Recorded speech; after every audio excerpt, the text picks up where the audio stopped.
This module is on human rights and sex work under the National Legislative Framework. By the end of this module, you will have learnt about the language used within the sex industry.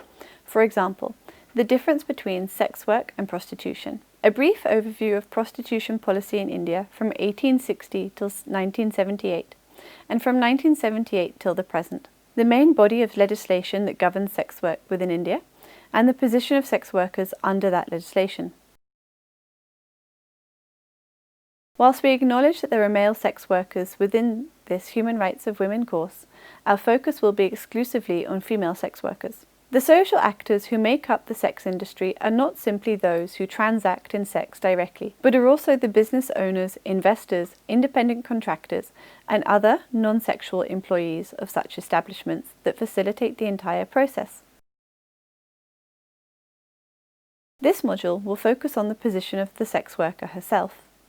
She is any person who engages in the exchange of a sexual act service in exchange for money or goods. The sex industry extends to the sites of activity, including, but not limited to, brothels, bars, restaurants, hotels, flats, massage parlours, offices, cars, or anywhere that sex is offered and commercially, including occasionally, engaged with.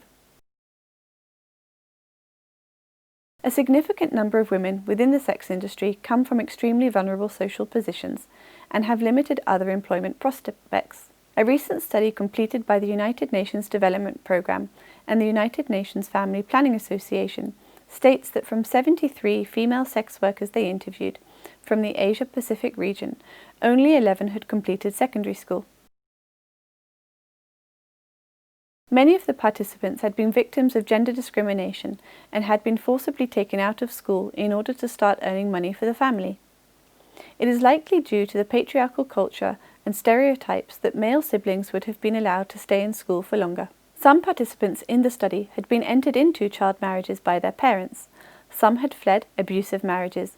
Another had been widowed very early, possibly because of child marriage to much older men.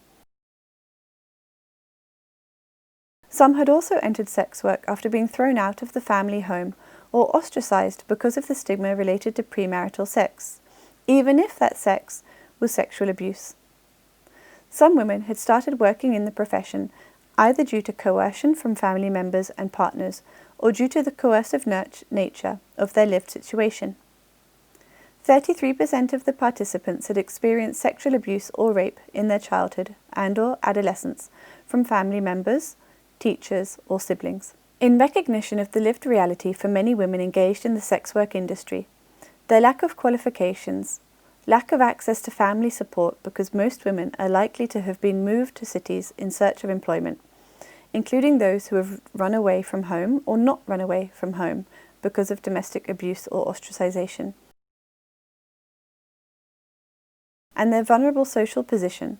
For example, a number of women have no formal fixed address, as many live and work in informal or illegal brothels. Some legislation deliberately does not criminalize the selling of sexual acts. This is because the government did not want to place already vulnerable women at further risk of further marginalization, oppression, or fear of arrest. The language used to define sex work is critical in establishing the relationship between the sex industry and human rights. Identifying sex work as work denotes both a type of labour as well as an income-generating activity.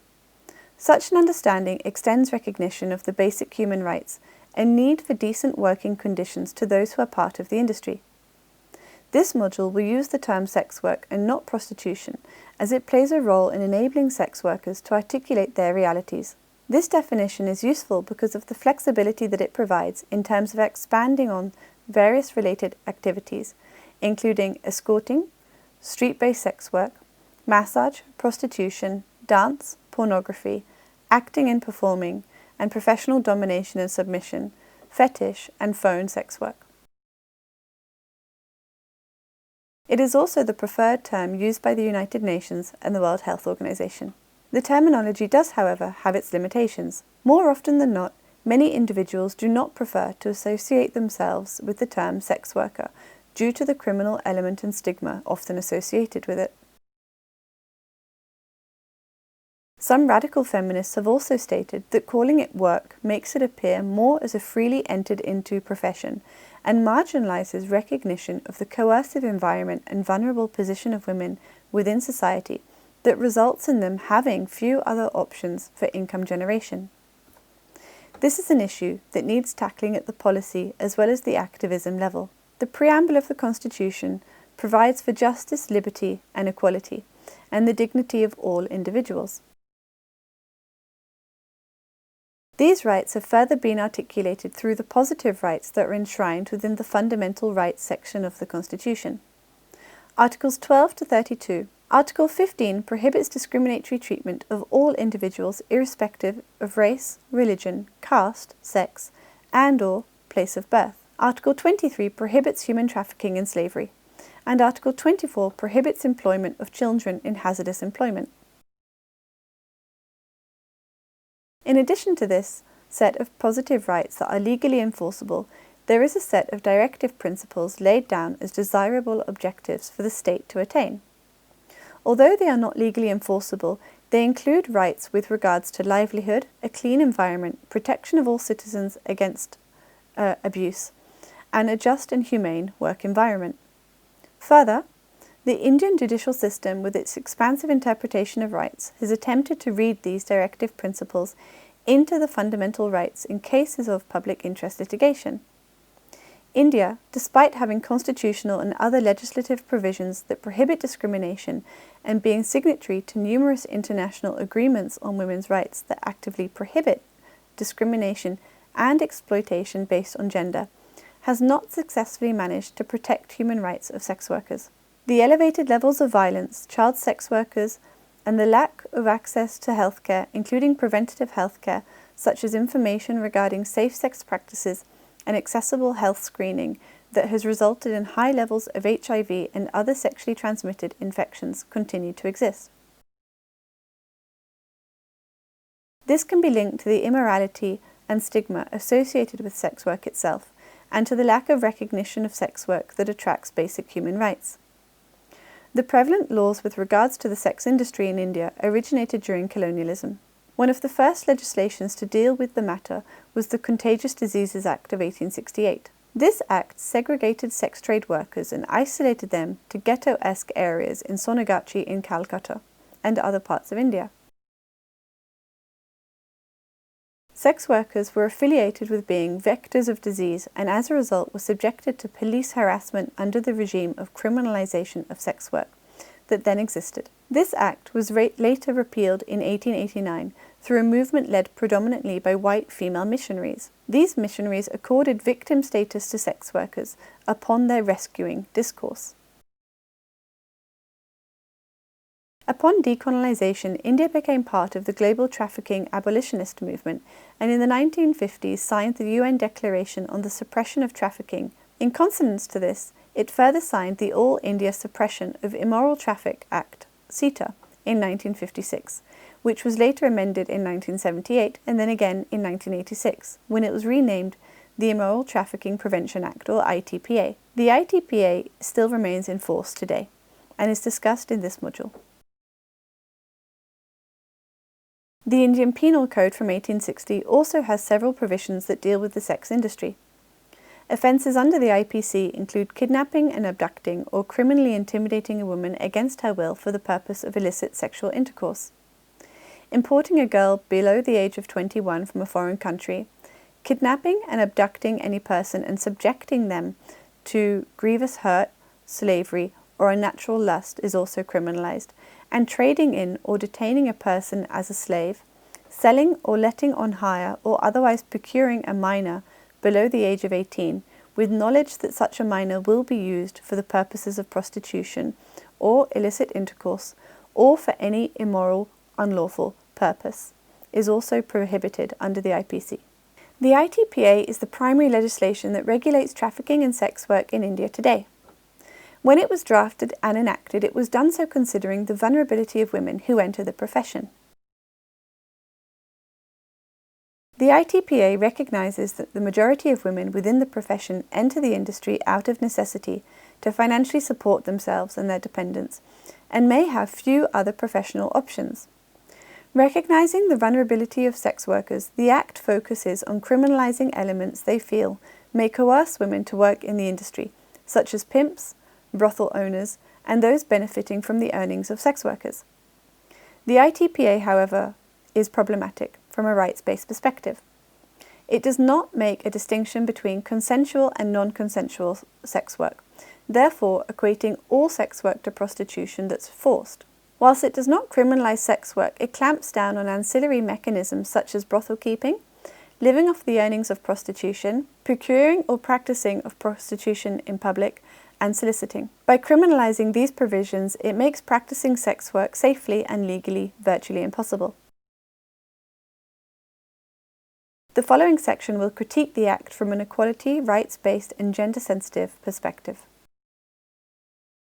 There are several criticisms of the ITPA as it currently stands. Article 3 of the ITPA provides a punishment for keeping a brothel or allowing premises to be used as a brothel. Part 1 of the provision is clearly aimed at targeting any person who keeps or manages or acts or assists in the keeping or management of a brothel. This was intended to act as a deterrent to anyone who may be exploiting women for their own financial or other benefit. Part 2 of the same provision, however, blurs this distinction by including the tenant, lessee, occupier, or person in charge of any premises. This, therefore, includes anyone using a room within a brothel and labels them as a tenant or occupier, and also criminalises this. The consequence for sex workers is that if they want to work in any house or room or place, or any portion of a house or room or place, they are subjected to a punishment of up to 2 years in prison for a first conviction, or rigorous imprisonment for 3 to 7 years, and a fine of 2 lakh rupees for a second conviction. Further, the definition of a brothel also includes any location that is used for the mutual gain of 2 or more prostitutes. These provisions are highly problematic. All people have the right to a safe and secure working life, as provided for under Article 7 of the ICSCR and Article 3.1 of the Occupational Safety and Health Convention from 2006. The National Policy on Safety, Health and Environment at Workplace was adopted by the Government Ministry of Labour and Employment. If sex workers are prevented from even sharing a work location between 2 people on a consenting basis, they are forced to work in isolated conditions. This can be much more dangerous. If sex workers work in a building with other sex workers, they are more likely to be able to set house rules for all clients.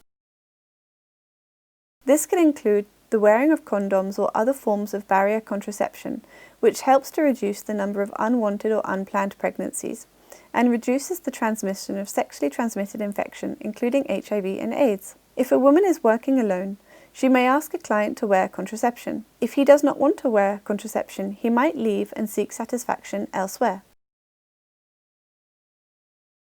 If she is in a financially vulnerable position, which most sex workers are, she may then agree to have intercourse without using any barrier form of contraceptives, as her need for money and for daily survival becomes a more immediate and visible need than the threat of an unplanned pregnancy or of contracting an infection.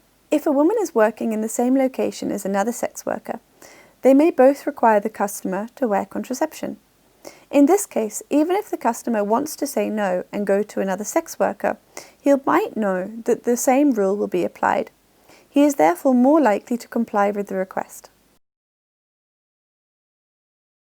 Women are therefore able to more successfully assert their conditions of work and have them complied with if they are working together. Further, if antisocial behaviour, verbal abuse, physical violence, or other forms of unwanted behaviour occurs, including when a client chooses to do more than was originally agreed for, when women are working together, they are able to come to support one another and help each other if it becomes problematic. This support system is just not available if women work alone.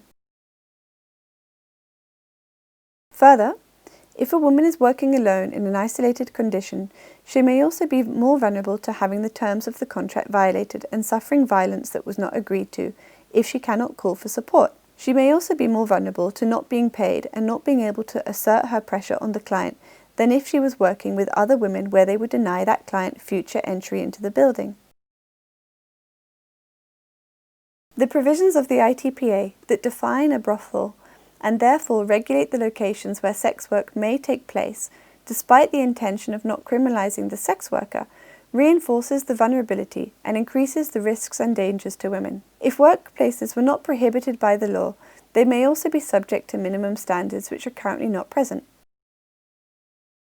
Article 15 of the ITPA grants the police power to raid a suspected brothel without a warrant, notwithstanding anything contained in any other law for the time being in force.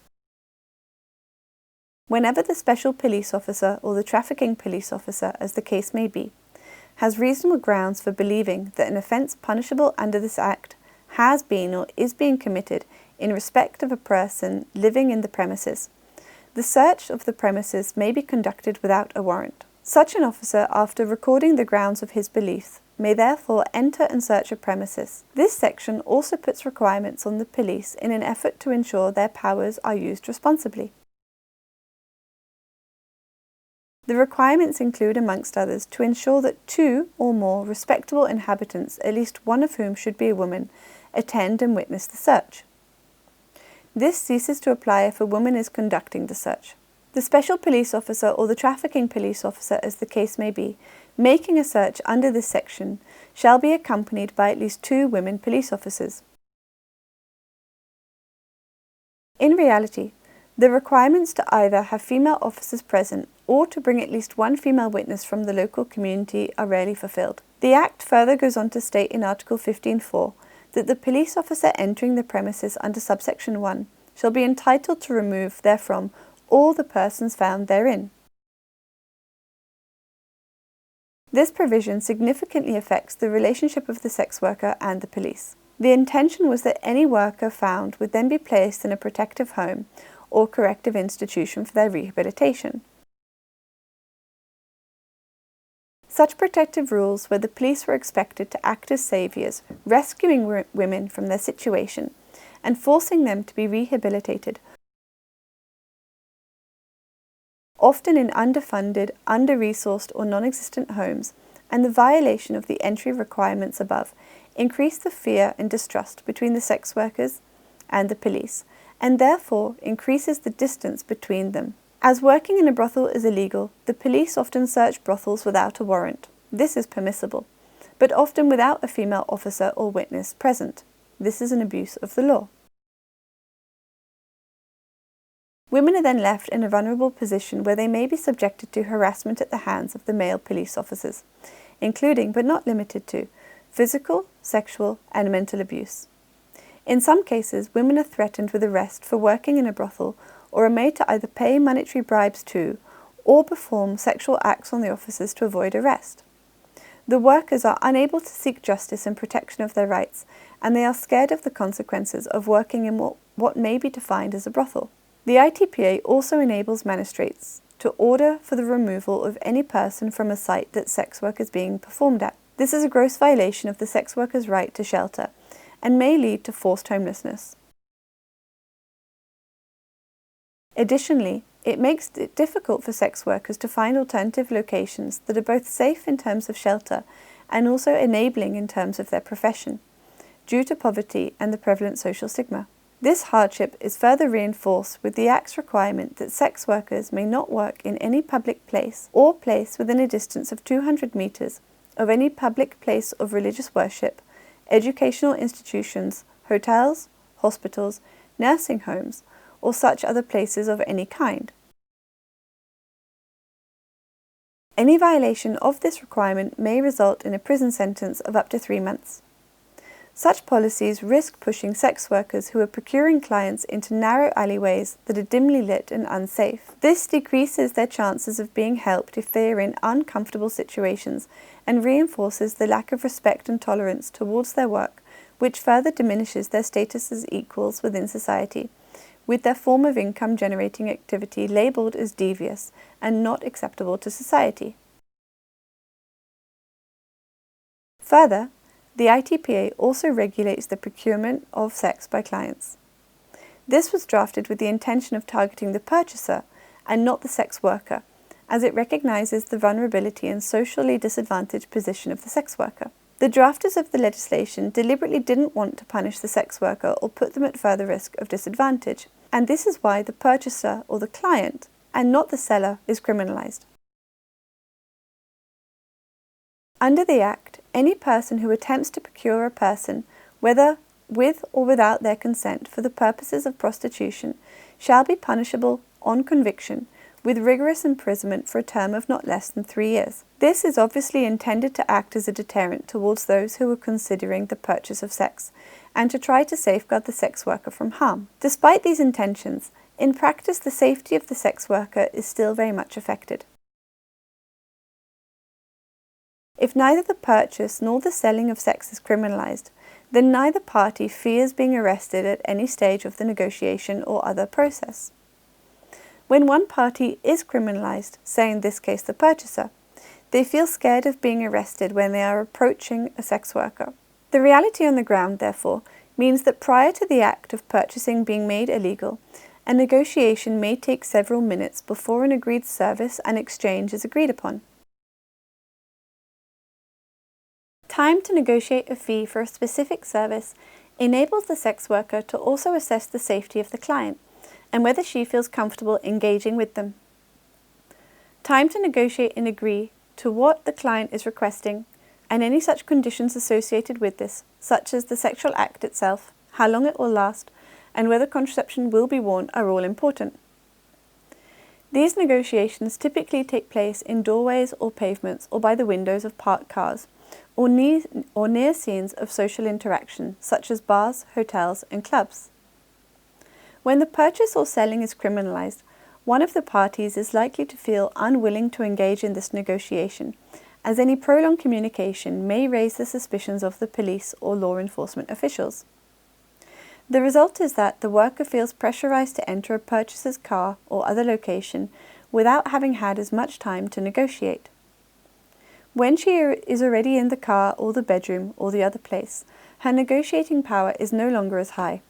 It's also harder for her to work up a rapport, to flirt with and potentially walk away from a client in order to tease them, and to try and ensure that she gets the best price available. She is also less able to reject any propositions she is uncomfortable with, or have time to ensure she feels safe with the client. These negative consequences on the negotiating process are experienced on a routine basis, far more often than purchasers are actually arrested.